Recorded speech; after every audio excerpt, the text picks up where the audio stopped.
सत बिस्मिल्ला जी आया नूं सारिਆਂ ਦੋਸਤਾਂ ਨੂੰ ਚੈਨਲ ਜ਼ਰੂਰ ਸਬਸਕ੍ਰਾਈਬ ਕਰੋ ਤੇ ਬੈਲ ਆਈਕਨ ਵੀ ਜ਼ਰੂਰ ਪ੍ਰੈਸ ਕਰੋ। ਇਸ ਪੰਜਾਬੀ ਚੈਨਲ ਤੇ ਤੁਹਾਨੂੰ ਬਹੁਤ ਪਿਆਰੀ ਪਿਆਰੀ ਵੀਡੀਓਜ਼ ਮਿਲਣਗੀਆਂ, ਸੋ ਮਿਹਰਬਾਨੀ ਕਰਕੇ ਚੈਨਲ ਨੂੰ ਜ਼ਰੂਰ ਸਬਸਕ੍ਰਾਈਬ।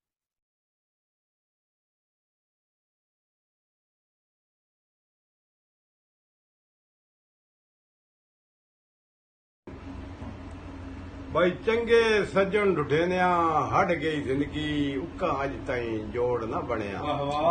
ते कोई मतलब ताई ते कोई ज़रफ तो खाली ते कोई कमला कोई अणगणिया ते जदा परखण आली छाननी विच वारो वार हयात आ छणिया साड़े रोड मिलेनिया हथ थके दाना एक ना सुचदा गणिया। वाह वाह वाह वाह एक और बाबा जी बिस्मिल्लाह। वाह इस दौर दे विच हर चीज विकऊ है, दिल गुरदे अख ताई विक वेंदे इंसाफ अदल लज प्यार परीता इंसान दे कख ताई विक वेंदे ते वदे हीरे विकदे मुल्क कौड़ियां दे ते कच शीशे लख ताई विक वेंदे रफीक इस दौर दे यूसुफां दे सामे अठियां रखियो विक वेंदे।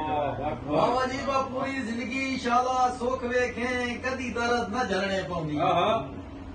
बा पूरी जिंदगी इंशाल्लाह सुख वेखे कदी दर्द न झलने पाउंदी। और हर पेड़ दी बाजी तेरे ना होवे कदी हाथ न मलने पाउंदी।